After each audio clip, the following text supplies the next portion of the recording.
We're here at LA Sport, right here in Walmart in Port Elizabeth, and we'll be installing this bad boy on Mando the Jeep. We went to the VR Evo edition, which is quite cool. It's not the top of the range, you get better ones, but I think this is good enough for us and for what we're going to use it for, and I think it'll perform well enough. It's the one that comes with a wireless and wired remote, and it's a 12,000 pounds, so it's the Evo 12, VR 12, as you can see. So we're going to do a quick unboxing, just look at it from the top and see what's in there, and should be quite good. Okay, so I opened the tape, and this is what you're presented with when you open the box.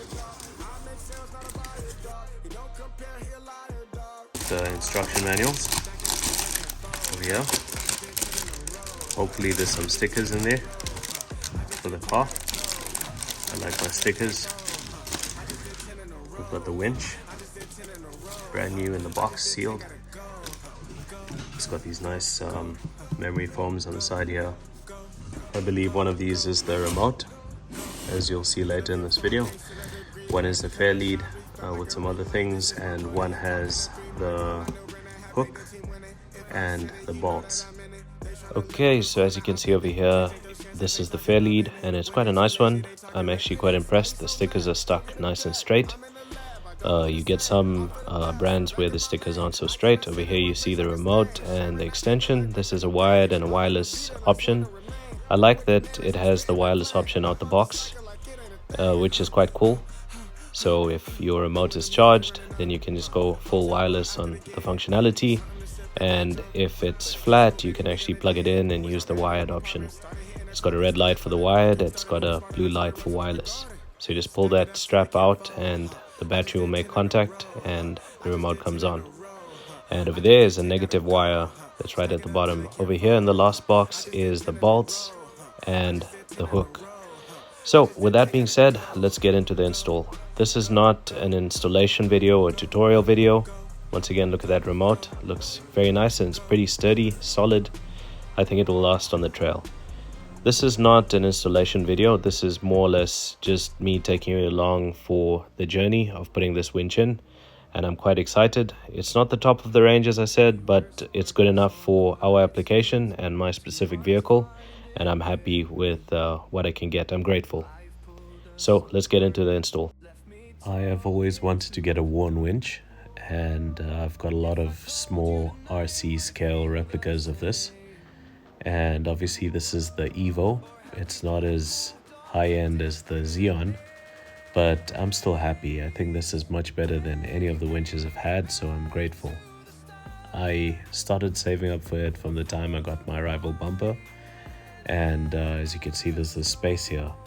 There's these two brackets that are for the fair lead that come with the bumper, and I had misplaced them somewhere in the storage. I was having a bit of a panic attack because I thought I would have to order them. But as you can see over here, this is just the winch placed there as we're doing a test to see how it looks, and then we're going to bolt it down, and it looks quite nice like this. As you can see, those brackets sit nicely.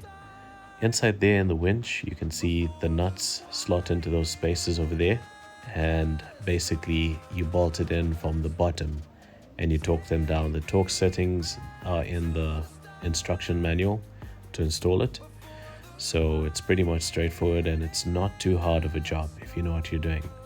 This is the Evo. As you can see, the rope connects on the side, and that's why they recommend you don't spool it out completely.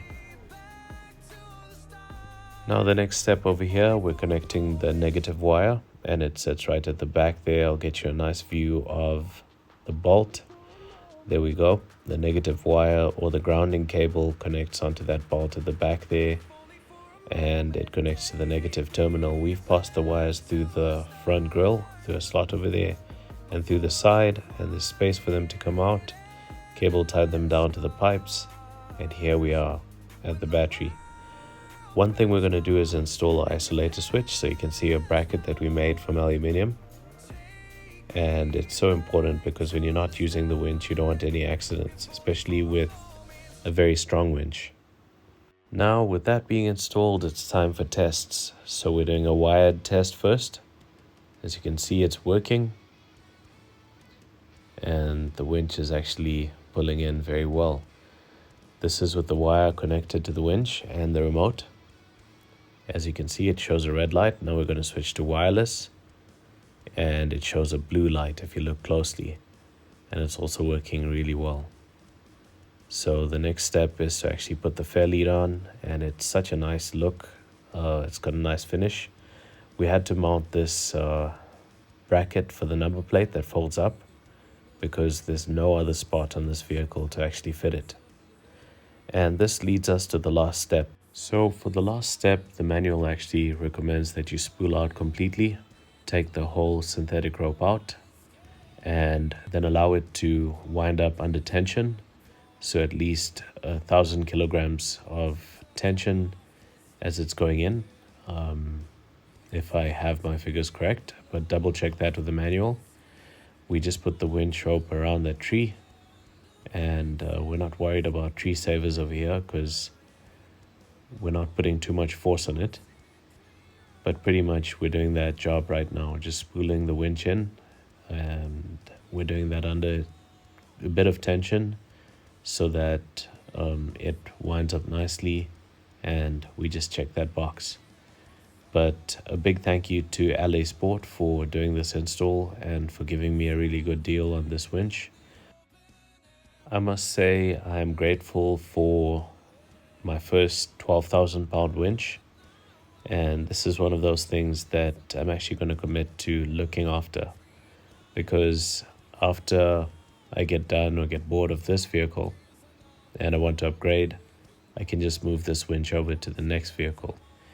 And if you keep it well, they last long. So I'm going to keep this winch well so that when I do upgrade to another vehicle and I need a winch, I'm going to take off my winch before I sell this one. So as you can see, we are going to spool this whole synthetic rope into the drum, and we're actually doing it carefully and slowly. This winch has so much power, it can actually just pull this car even if the tires are completely braked. But we're just doing it slowly and gently to get the rope in perfectly. We don't want it to spool up on the one side or get tangled or go in too fast. We want to do it properly, get it seated. And yeah, so this was a awesome experience, and thank you once again to LA Sport for accommodating me, and Mando the JK, and FE Builds. From us right here at FE Builds, thank you for watching. If you haven't yet done so, subscribe, like, share. We're going to have more content on the Jeep, on the Jimny, on RCs. We're getting a really cool RC that's coming up soon. So you want to stick around for that. It's going to be cool. Going to do some cool videos on that. Until next time, cheers.